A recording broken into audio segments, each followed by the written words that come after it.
Electronic throttle body failure is a common malfunction in a lot of Chrysler, Jeep, Dodge, and several other brand vehicles with drive-by-wire systems with no mechanical linkage to the throttle body.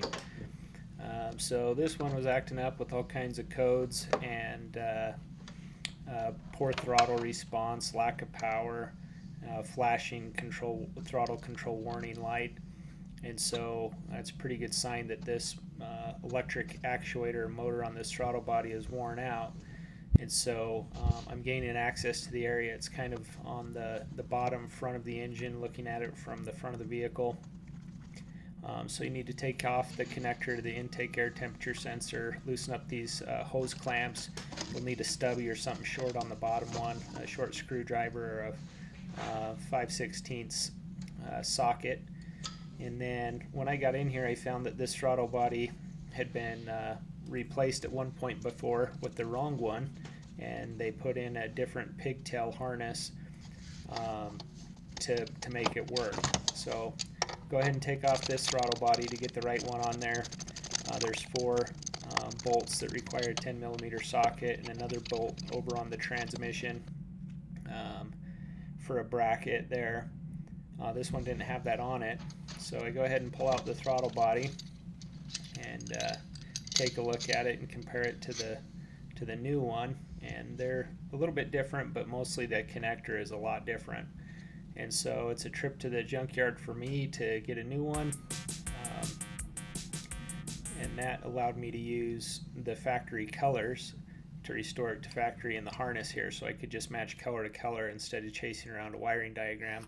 So I fixed that pigtail connector to the throttle body, and then continue with the throttle body replacement repair here.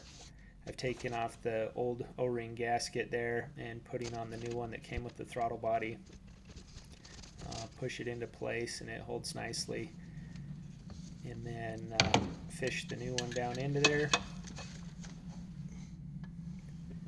and then you tighten up the bolts by hand, screw in those 4 bolts, put on that bracket bolt to the transmission, and tighten that one up first to spec. And then when you do these little ones, they're in a crisscross sequence up to 80 inch-pounds, tightening as you go. Then plug in the connector, and this should resolve the problem. Put the intake plastic ductwork from the airbox back in, plug back in the intake air temperature sensor, tighten up the clamps, and then I'm going to go ahead while I'm at it and clean the battery up. So I polish up those terminals, get them nice, clean, bright, and tight, and then I'll hit it with some battery cleaner to dissolve any surface, acidic buildup across the battery. And then once that's done, put the rest of the ducting back on to the airbox. And then one of the clips was missing. This is the original body clip, and I just used a generic body clip that you can get at a parts store or on Amazon. They make assortments. I believe this one was a 10mm body clip. And then back on with the engine cover, and then go in and clear the code.